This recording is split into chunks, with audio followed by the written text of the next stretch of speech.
El descubrimiento y desarrollo de la bomba atómica fue un hito científico y tecnológico fascinante y sorprendente, pero al mismo tiempo resultó en un acontecimiento de consecuencias horribles y desastrosas para la humanidad.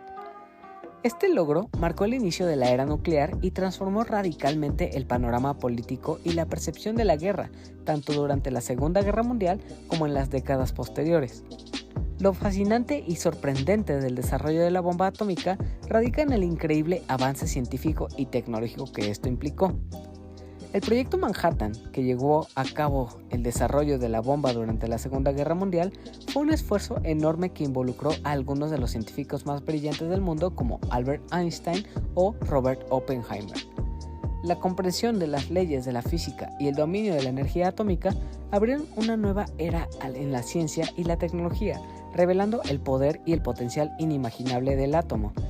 Y el hecho de que los seres humanos puedan manipular la materia a nivel subatómico para liberar una cantidad masiva de energía fue un logro impresionante que cambió para siempre nuestra comprensión del mundo. Asimismo, la carrera por desarrollar la bomba atómica en el contexto de la Segunda Guerra Mundial generó una tensión y competencia sin precedentes entre los países involucrados en el conflicto. Tanto Estados Unidos como la Alemania nazi se embarcaron en proyectos nucleares con el objetivo de asegurarse una ventaja estratégica decisiva. El descubrimiento y desarrollo de la bomba atómica se convirtió en una carrera contra el tiempo que involucraba secretos, espionaje y un gran esfuerzo colectivo. Esta carrera tuvo implicaciones políticas y militares, dando lugar a decisiones y acciones que afectaron profundamente el curso de la guerra y cómo se estructuró el orden mundial posterior a estos eventos. Por otro lado, el impacto desastroso de la bomba atómica se hizo evidente en los bombardeos nucleares de Hiroshima y Nagasaki en agosto de 1945. Estos dos eventos marcaron la primera vez que una bomba atómica fue utilizada en el contexto de un conflicto bélico, y sus consecuencias fueron devastadoras. Miles de personas murieron instantáneamente y miles más sufrieron las consecuencias de la radiación, enfrentándose a enfermedades y mutilaciones atroces, siendo al final un total de más de 200.000 muertos con el impacto de la bomba. Estos ataques también dejaron un legado de trauma y sufrimiento que afectó a las generaciones posteriores en Japón. El uso de la bomba atómica en Hiroshima y Nagasaki también generó una conciencia global sobre los peligros y la destrucción potencial que estas armas nucleares podrían causar en el futuro. Esto desencadenó una carrera armamentista nuclear entre las principales potencias, dando lugar a una tensión constante y el temor a una guerra nuclear total que podría llevar a la destrucción masiva de la humanidad. La amenaza de una guerra nuclear durante la Guerra Fría mantuvo al mundo en una constante preocupación y alarma y llevó a la firma de acuerdos internacionales para limitar el auge y desarrollo de armas nucleares y buscar así el desarme nuclear en todo el mundo. Básicamente, el descubrimiento y desarrollo de la bomba atómica fue un logro fascinante y sorprendente en términos científicos y tecnológicos, liderados principalmente por Robert Oppenheimer, pero al mismo tiempo, su uso y sus consecuencias fueron horribles y desastrosas. La capacidad de los seres humanos para manipular la energía atómica cambió el rumbo de la historia y generó una conciencia global sobre los peligros de las armas nucleares.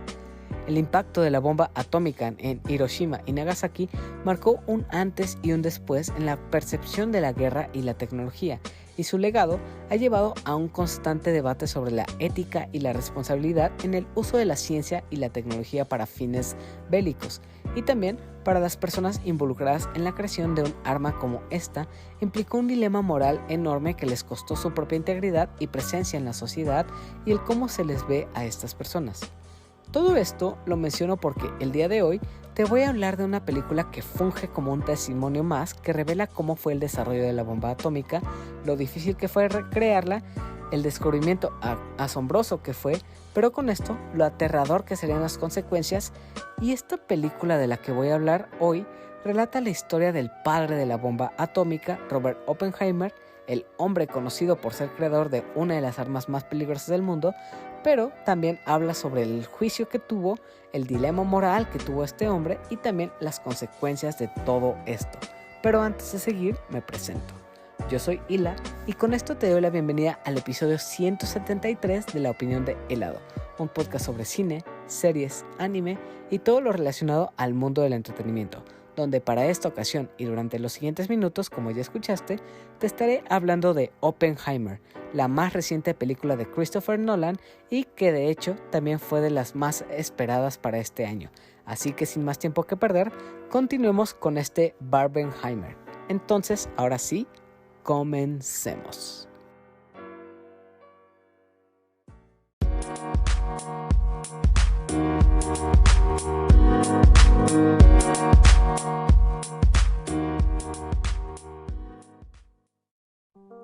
Robert Oppenheimer fue un destacado científico teórico estadounidense nacido el 22 de abril de 1904 y fallecido el 18 de febrero de 1967.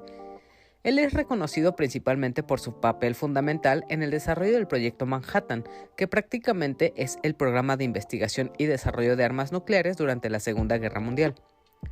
Robert Oppenheimer nació en Nueva York y demostró una brillantez académica desde temprana edad. Estudió física en la Universidad de Harvard y obtuvo su doctorado en la Universidad de Göttingen, Alemania. A lo largo de su carrera, se destacó como un brillante físico teórico y realizó importantes contribuciones a la mecánica cuántica y a la teoría de la relatividad. Sin embargo, fue su liderazgo en el Proyecto Manhattan lo que lo catapultó a la fama y lo convirtió en una figura crucial en la historia.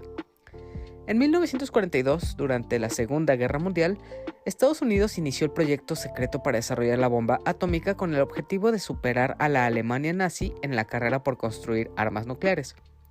Aquí fue donde Oppenheimer fue seleccionado para dirigir el Laboratorio Nacional de Los Álamos, donde se llevó a cabo la investigación y desarrollo de dicha bomba. Bajo la dirección de Oppenheimer, el equipo de científicos e ingenieros en Los Álamos trabajó incansablemente para desarrollar la primera bomba atómica funcional. Esto fue una tarea enormemente compleja y arriesgada, con implicaciones éticas y morales significativas. A pesar de las dificultades, Oppenheimer logró demostrar un liderazgo excepcional y logró coordinar al equipo que estaba bajo su mando, conformado por varios científicos importantes que ayudaron a llevar a cabo el proyecto. Fue el 16 de julio de 1945 cuando el Proyecto Manhattan tuvo éxito y se llevó a cabo la primera prueba exitosa de una bomba atómica en el desierto de Alamogordo, en Nuevo México. Este evento histórico, conocido como Trinity, marcó el inicio de la era nuclear y cambió para siempre la percepción de la guerra y la tecnología en el mundo. Aunque Oppenheimer fue aclamado como un héroe por muchos en su momento debido a su contribución a la victoria aliada en la Segunda Guerra Mundial, su papel en el desarrollo de la bomba atómica también lo llevó a enfrentar desafíos éticos y morales. Tras la guerra, Oppenheimer se mostró cada vez más preocupado por las consecuencias del desarrollo de armas nucleares y se cambió su postura por el control internacional de la energía atómica para evitar una carrera armamentista nuclear y una guerra nuclear total. Sin embargo, su posición crítica hacia el uso de armas nucleares y su asociación con grupos considerados no patrióticos durante la época de la Guerra Fría llevaron a una investigación de seguridad y a su posterior suspensión de la autorización de acceso a información clasificada en 1954. Toda esta situación lo llevó a enfrentar cuestionamientos sobre su lealtad y patriotismo y dejó una marca duradera en su reputación y carrera profesional. A pesar de estos desafíos, el legado de Robert Oppenheimer como figura clave en la historia es innegable. Su liderazgo y capacidad científica fueron fundamentales para el desarrollo exitoso del Proyecto Manhattan y el inicio de la era nuclear. Además, su preocupación por las implicaciones éticas y morales del uso de armas nucleares lo convierte en una figura relevante en el debate sobre el papel de la ciencia y la tecnología en el mundo moderno. Su contribución a la ciencia y la historia lo convierten en una figura importante y compleja que sigue siendo recordada hasta el día de hoy. Es importante conocer esta historia, pues básicamente la película de la que voy a hablarte hoy habla y desarrolla sobre la historia de este hombre y su involucramiento con el desarrollo de la bomba atómica. Y aunque la película no sea un biopic, pues el tema central no es su vida completa, es importante conocer quién era esta figura tan importante y por todo lo que pasó y experimentó para entender más esta cinta. Entonces, ya que sabemos esto, es momento de pasar a hablar de lleno sobre esta cinta.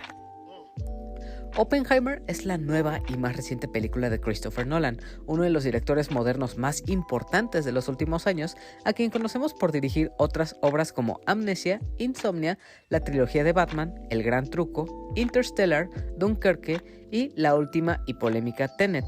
Y todas estas obras realmente podemos decir que con estas obras podemos decir que el talento de Nolan para dirigir grandes historias es bastante impresionante.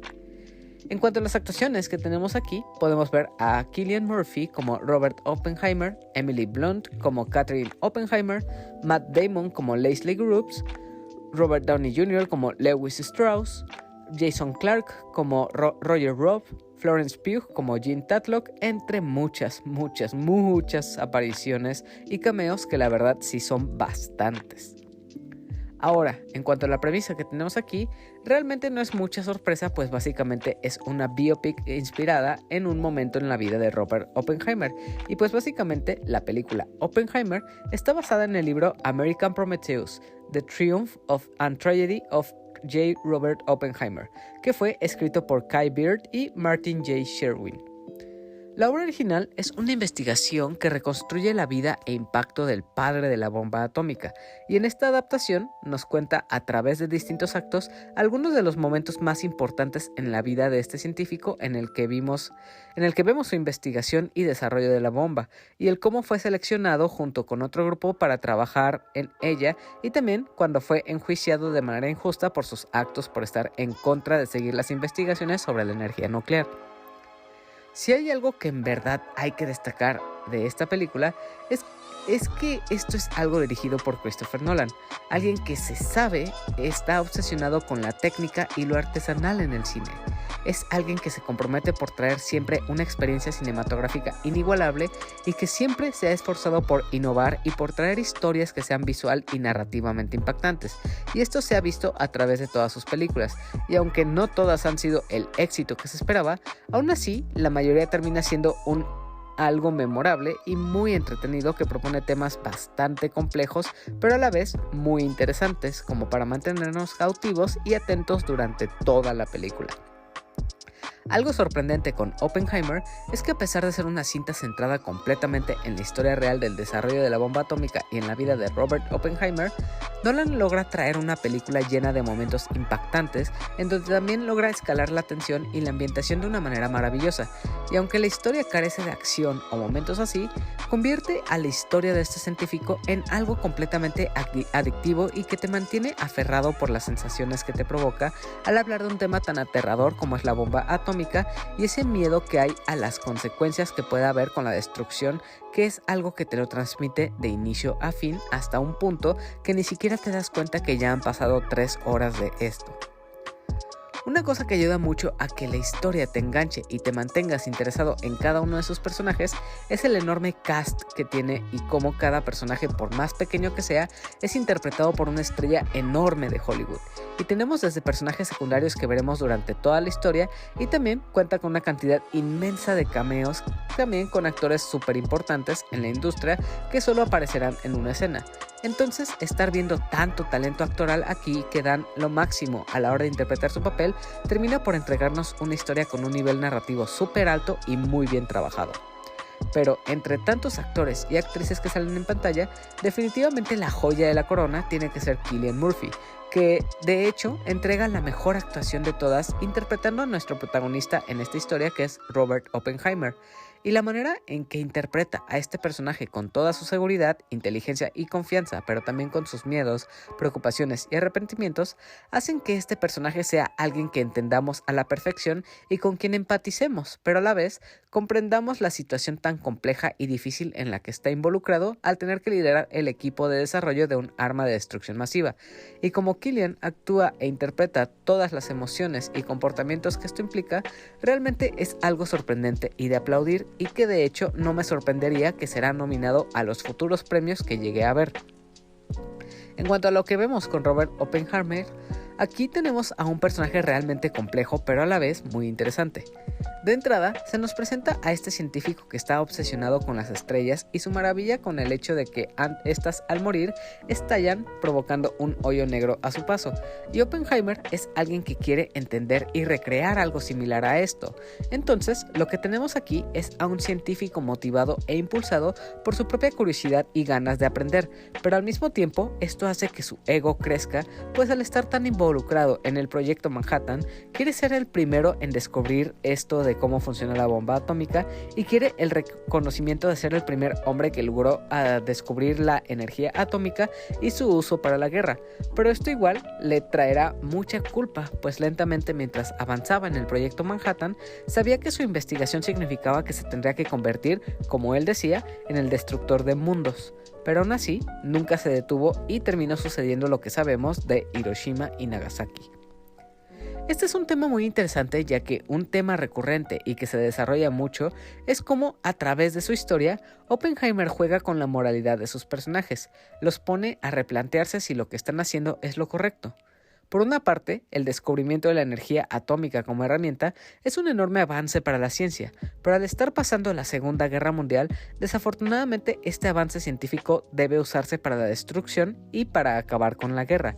Y el hecho de que los alemanes también hayan hecho avances con la energía nuclear y la bomba hizo que todo esto se convirtiera en una carrera contra el ojo, pues el ver quién podía desarrollar la bomba primero hacía que todo esto se volviera mucho más adictivo y entretenido de ver para ver quién era quien podía acabar con su contrincante. Además de Robert Oppenheimer, también tenemos otros personajes muy interesantes que se añaden a la historia y a quienes más puedo destacar son sin duda Lewis Strauss, Catherine Oppenheimer, Leslie Groves, Jean Tatlock y Edward Teller. De todos estos que acabo de decir, sin duda el que sigue en importancia a Oppenheimer es sin duda Lewis Strauss, quien se podría decir que funge como el malo de esta historia, ya que después de la detonación de la bomba atómica en Hiroshima y Nagasaki, Strauss buscó poner a toda la nación en contra de Oppenheimer solo para llevar una venganza personal por resentimiento que tenía hacia él y buscó quitarle su estatus y nivel de seguridad gubernamental que tenía Oppenheimer. Y la manera en la que Robert Downey Jr. interpreta a este personaje es de aplaudirse, ya que después de ser reconocido únicamente por su papel en Iron Man y posteriormente unos papeles menores y muy mediocres, aparentaba no tener ya mucho talento o experiencia, pero con este papel sorprende muchísimo. Demuestra que su rango actoral es bastante elevado y muy seguramente también lo veremos en futuras nominaciones. También, Catherine Oppenheimer es otro personaje muy importante. Ella es quien acompañó a Robert en Los Álamos mientras estuvo trabajando en la bomba atómica y todo ese tiempo lo ayudó y motivó a seguir adelante, pero incluso más importante aún, estuvo con él y demostró su fortaleza al estar a su lado cuando fue enjuiciado a pesar de todo lo que esto implicó. Y todo el tiempo estuvo con él y demostró una fuerza emocional bastante grande que hace que este personaje sea algo a destacar y que la actuación también sea algo muy muy genial. También tenemos a Jean Tatlock, quien fue un episodio muy importante dentro de la vida de Oppenheimer, pues esta fue durante mucho tiempo amante de Robert y quien lo vinculó con el Partido Comunista, y ellos dos tenían una relación bastante cercana que terminó en tragedia, pero fue algo que marcó de por vida a Oppenheimer y también por su relación que tuvo con Jean, vemos que el comportamiento y la perspectiva de Oppenheimer cambió durante este tiempo. Después está el general Leslie Groves, quien prácticamente buscó a Oppenheimer para que lidere al equipo de científicos para desarrollar la bomba atómica, y aunque en un principio fungió como una figura autoritaria, lentamente se fue ganando la confianza de Oppenheimer hasta que lentamente se convirtió en un fuerte aliado que le facilitó las herramientas que necesitaba para la investigación, además de que igual cuando Robert fue enjuiciado, fue de los que habló en su favor y supo que lo que estaba pasando era una cacería de brujas para Oppenheimer. Entonces, Leslie Groves no dudó en ningún momento de hablar a favor de Oppenheimer y decir la verdad. Más que defenderlo, dijo la verdad de cómo él trabajó y cómo siempre Oppenheimer fue un hombre comprometido a su propia nación y hacia la investigación. Por último, tenemos a Edward Teller, otro científico que trabajó junto con Oppenheimer para el desarrollo de la bomba, y aunque fue uno de los científicos que más colaboración y aportes tuvo a que se desarrollara la bomba, también siempre tuvo una cierta rivalidad con Robert, ya que Teller constantemente cuestionó el cómo Oppenheimer trabajaba y durante el tiempo posterior al desarrollo de la bomba y en el juicio, fue alguien que tuvo fuertes críticas hacia él, además de que también en un futuro este sería el hombre que estaría trabajando en la bomba de hidrógeno.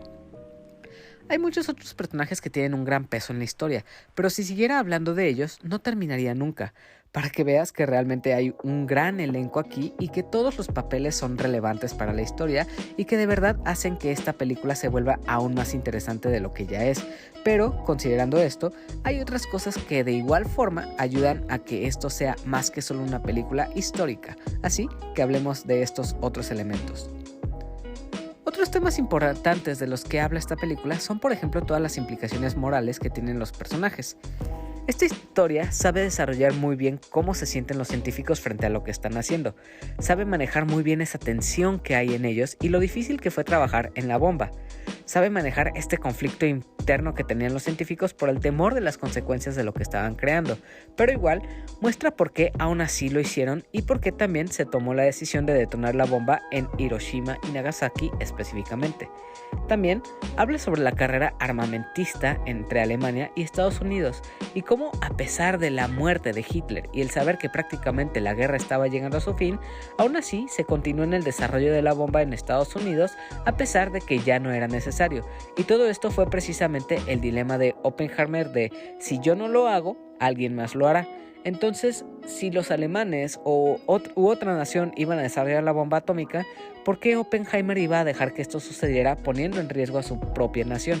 Entonces, por eso fue que se continuó con la investigación y por eso también se decidió detonar en las ciudades que he mencionado. Todo esto de lo que te estoy hablando es prácticamente cine histórico y es muy, muy denso. No pienses que esta va a ser una película de acción con altas dosis de adrenalina, como hemos visto en otras películas de Christopher Nolan. Al contrario, esta es una película súper seria que de hecho te pide muchísima concentración. Y aunque no exige que seas un físico, sigue habiendo mucha ciencia en ella, la cual por momentos hace un poco complicado y difícil de seguir lo que está pasando en pantalla. También, algo que la vuelve más densa y pesada de ver es que esta es una película centrada en mostrarte puros diálogos y te arroja muchísima información, pero la edición y la manera en la que te cuenta todo es súper interesante y te atrapa, lo que hace que esas 3 horas de película en ningún momento las sientas cansadas o tediosas. Y todo esto gracias a la maravilla y el horror que es el Proyecto Manhattan y también lo interesante que fue la vida de Robert Oppenheimer. La verdad, esta historia sí logra transmitirte el verdadero miedo hacia la bomba atómica, lo que esto representa y lo que es capaz de hacer el ser humano con la capacidad de destruirlo todo, y aunque esta película no busca complacer al espectador con momentos de grandes secuencias de acción o el morbo de la guerra, sigue siendo algo súper entretenido y cautivante, ya que es muy contenida y fría e igual es realista con la tragedia y el horror que es la guerra. Además de los tintes políticos que tiene, sobre todo con el Partido Comunista y también los riesgos de pertenecer a algo como esto. Otro factor interesante que tiene es que esta historia se divide en partes, en distintos actos. Primero, conocemos el origen de Oppenheimer, después de su trabajo con la bomba y por último, el juicio que se le hace. Pero todo esto no lo cuenta de manera cronológica, ya que vemos que constantemente da brincos del presente al pasado y al futuro, y también muestra una visión de las perspectivas en color y en blanco y negro para diferenciarlas. Y no es la primera vez que Nolan hace esto, ya vimos algo así en Dunkerque y Tenet, así que esto más bien es un estilo narrativo que este director ha adoptado a lo largo de los años. Igual, Oppenheimer es muy íntima a la hora de ponerse desde la perspectiva de Oppenheimer. Hace muchos primeros planos en los que vemos cómo va cambiando su perspectiva de las cosas.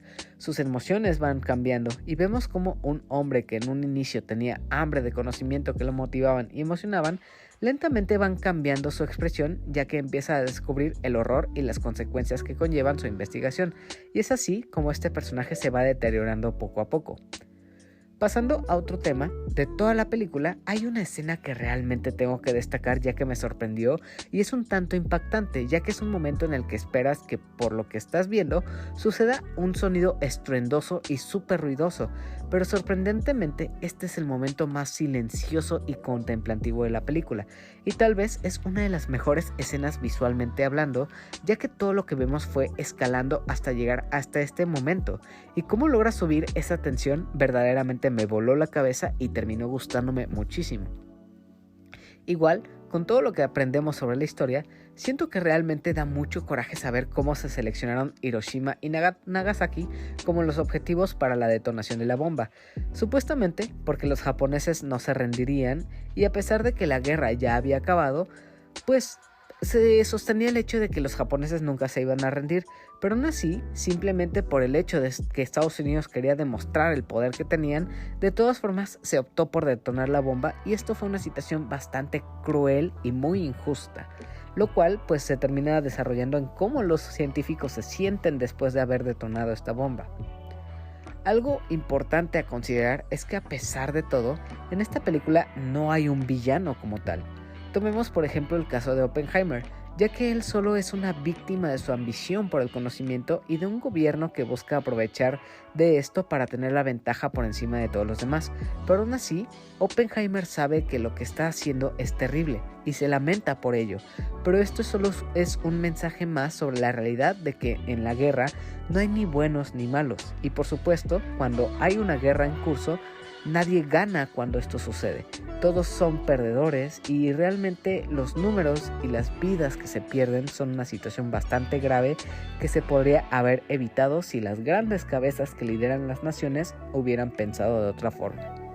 Desafortunadamente, tras todo esto que he hablado, que es algo que definitivamente hizo que Oppenheimer me encantara de inicio a fin, también tengo que reconocer que esta tiene sus pequeños detalles y no es perfecta del todo. Para empezar, siento que su más grande problema es el exceso de actores y cameos que aparecen en pantalla. Son demasiados los personajes que vemos y a la vez son muchísimas cosas que están pasando al mismo tiempo, con toda la información que te van soltando. Y pues al ser tantos los cameos y participaciones que hay, eso puede llegar a distraerte un poco de la historia, ya que terminas intentando ver qué tantas caras puedes reconocer y dónde más las has visto. También, el hecho de que juegue con las líneas del tiempo y el uso del blanco y negro hacen que te puedas confundir un poco, ya que como va brincando en el pasado, el presente y el futuro, a veces mezclas lo que va pasando y pierde esta linealidad que podría haber ayudado a entender mejor las cosas, pero afortunadamente no es tan malo como parece. Realmente no te pierdes del todo, ya que poco a poco te vas acostumbrando a este ritmo narrativo y así vas entendiendo de mejor manera qué es lo que está pasando. Y tal vez este sea el único punto negativo que le vería. Fuera de esto, la película de Oppenheimer realmente es perfecta de inicio a fin, si es que no te molestan esos aspectos. Pasando ya a lo técnico, Oppenheimer sin duda tiene una fotografía impecable. Esta es súper pulida y todo lo que vemos es completamente real y dentro de todo esto, lo más llamativo es lo de la fotografía todo esto fue filmado en formato IMAX, entonces la calidad que se puede esperar es enorme. También algo que sorprende bastante es que para la recreación de la bomba y de todo lo que vemos en pantalla, en ningún momento se usó algo de animación CGI, todo fue hecho realmente. Y esa es la razón por la que te digo que Nolan es un director que se enfoca en hacer algo que sea súper artesanal y que sea lo mejor que pueda haber en cines siempre que llega este director con un nuevo estreno. Por otra parte, y ya para cerrar, el sonido aquí es algo impactante que incluso hace retumbar la sala en varios momentos, o al menos esa fue la experiencia que yo tuve al verla, y la verdad, cada efecto de sonido y la mezcla en general que tiene es una cosa bárbara que convierte algo como esto en una experiencia aún más memorable. Asimismo, tengo que destacar que la música que escuchamos en Oppenheimer es de Ludwig Göransson, quien realmente hace un trabajo increíble aquí. A diferencia de Hans Zimmer, que es alguien que todo el tiempo ha trabajado con Christopher Nolan, Ludwig Göransson no busca que su música se robe el protagonismo ni sea lo que más suene en toda la película. Y esto hace que, de hecho, la experiencia aquí más bien sea algo muy inmersivo. El hecho de que escuches esta melodía un poco discreta detrás de todos los diálogos hace que tú te metas más todavía en las conversaciones y en todo lo que estamos viendo en pantalla.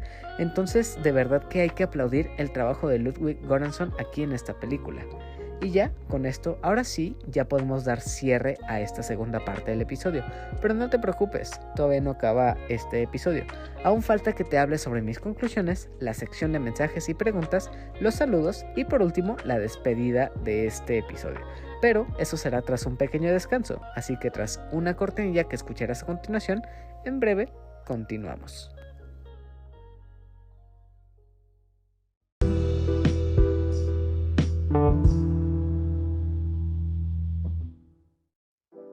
En conclusión, sin duda, Oppenheimer se convierte en una de las mejores películas del año. Realmente la manera en la que te cuenta este evento histórico y sobre la vida de Robert Oppenheimer es algo que desde un principio se roba tu atención y durante esas 3 horas que dura te mantiene en una constante tensión e interesado en lo que está por suceder. Y de hecho, esta es de las pocas veces que puedo decir que esa duración que tiene está completamente justificada. No le sobran ni 10 minutos a la película. Todo lo que cuenta es esencial para la historia y no hay nada que se sienta que sobre. Al contrario, fácilmente podría haber durado más tiempo y yo no tendría queja alguna con esto. Algo que tengo que admitir que me encantó fue la exploración de la moralidad humana llevada a través de Robert Oppenheimer. Me gustó mucho esta exploración de este hombre que en un inicio se siente motivado y entusiasmado por sus descubrimientos, pero conforme más avanza y conoce los alcances que puede tener, se va deteriorando y preocupando por lo que puede pasar, además de empezar a ver la realidad de la destrucción y muerte que puede pasar y lo que significa cargar con todo esto.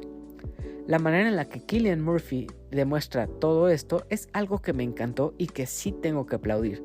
De igual forma, tengo que reconocer el excelente trabajo de actuación del resto del elenco, sobre todo de Robert Downey Jr., que con esto demuestra tener aún mucho talento para poder actuar.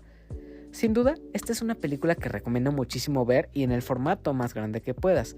Claro, con la advertencia de que va a ser una experiencia larga, pesada y densa, pues los temas de los que habla son bastante serios y es muchísima la información que constantemente te está arrojando.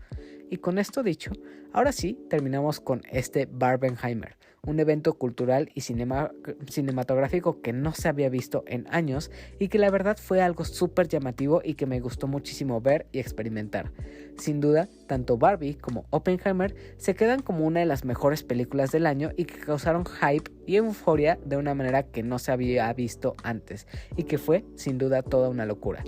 Pero bueno, eso es todo lo que tengo que decir sobre Oppenheimer, película que está ahora mismo en todos los cines de México y que sin duda es una de las mejores películas del año y de las imperdibles del 2023.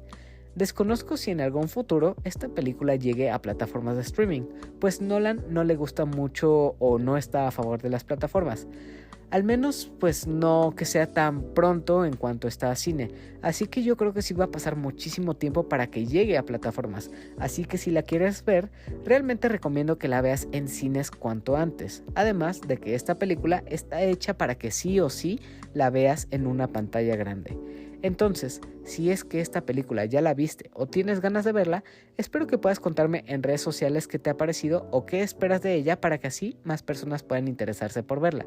Si quieres comentarlo, no olvides seguirme en redes sociales para que puedas hablarme de tu opinión sobre este episodio, sobre la película y además de esto también para que estés al tanto de cuando vaya a haber nuevos episodios para que incluso tú puedas participar en ellos. Los enlaces a mis redes, tanto personales como las del podcast, así como los enlaces a las plataformas donde se aloja este contenido y también el enlace a la comunidad de Discord, los puedes encontrar en la descripción de este episodio en el enlace a Linktree, así que no hay pierde para que puedas comenzar a seguirme. Dicho esto, pasemos ahora sí a la sección de preguntas y mensajes que quienes me siguen en redes sociales han mandado para este nuevo episodio a través de la convocatoria que publico siempre antes de grabar. El primer mensaje es de Ari Mermaid o Sirenita en Twitter que escribe: si puedes hacer mención de cómo se cayó la credibilidad de Millie Ninja. Y sí, definitivamente recuerdo ese momento en Twitch en el que Adam dijo que no ha visto Interstellar y ahí sí definitivamente se nos cayó un ídolo. Pero nada, tampoco creo que sea para tanto. Pero inmediatamente Mili Ninja también añade a este comentario: anoto también que tampoco soy muy fan de las películas de Batman de Nolan. Entonces ahora sí, ahí sí se nos cae un ídolo. Pero nada, no es cierto, Adam. Entiendo que no te hayan gustado tanto, si tienen como que sus cosas complejas. Bueno, no complejas, más bien como de, ay, mamoncito, Christopher Nolan y todo eso. Pero creo que sí, algo que es definitivo es que Nolan es muy buen director y tiene cosas muy interesantes que plasma en sus películas. Entonces sí hay que echarle otro ojo. Por ejemplo, precisamente a la película de Interstellar, que como recuerdo pues no has visto, y que sí la verdad recomendaría que le eches un ojo o intentes ver, porque es muy buena película a pesar de que pueda recordar a los memes que se han hecho de esa película. Pero ojalá la puedas ver y ahí cambie un poco tu perspectiva sobre Interstellar y en general de Christopher Nolan no tanto, pero sobre todo de esa película en concreto. También a esto se suma la pregunta de Emily, que dice: ¿qué piensas que la película no la van a estrenar en Japón? Y esto realmente me hace sentido porque básicamente pone la perspectiva de un terrorista para Japón que causó un terrible desastre en Hiroshima y Nagasaki. Y pensándolo bien, es como si saliera una película sobre los ataques a las Torres Gemelas desde una perspectiva humana de los terroristas que causaron esto. Entonces, pues obviamente pensándolo o viéndolo de esta forma, aquí en Estados Unidos prohibirían una película de este tipo. Entonces sí me hace bastante sentido que en Japón prohíban una película de básicamente la persona que creó la bomba atómica y que realmente causó una destrucción y una terrible situación en Japón. Entonces me parece bastante entendible y hasta prudente que prohíban esta película, porque es revivir una herida que es bastante fuerte y bastante grave. El siguiente mensaje es de El Bicho, que manda lo siguiente: en esta ocasión te voy a pasar este dato que acabo de leer y me parece muy interesante. A lo mejor tú ya lo sabes, pero espero te sirva de complemento en el guión. Saludos siempre, amigo. Igual saludos de regreso, Bicho. Y realmente este enlace que mandaste no lo conocía, no sabía este dato. Y el enlace que envía el Bicho es sobre cómo la muerte del actor mexicano Pedro Armendáriz va relacionado a las pruebas de la bomba atómica, ya que este actor participó en la grabación de una película cercana a donde fueron las pruebas de la bomba atómica. Entonces la radiación y todo lo que hubo aquí en estas pruebas de la bomba atómica fueron afectando a Pedro Armendáriz, lo cual le provocó un cáncer y efectivamente lo mató con el tiempo. Entonces, pues sí, así es una situación grave y es interesante este dato que va relacionado al actor y a la bomba atómica. Continuando, el último mensaje es de César o Escroto, que pone: creo relevante que se hable de esta escena post-créditos, y añade un tweet con una imagen en la que se lee lo siguiente: Opie, I must go now. Where, Albert? All I have for you is a gesture in combination with a word, Tenet, haciendo una combinación entre la película de Tenet y Oppenheimer, y me parece muy buena combinación y muy buen guiño a ambas películas de Nolan.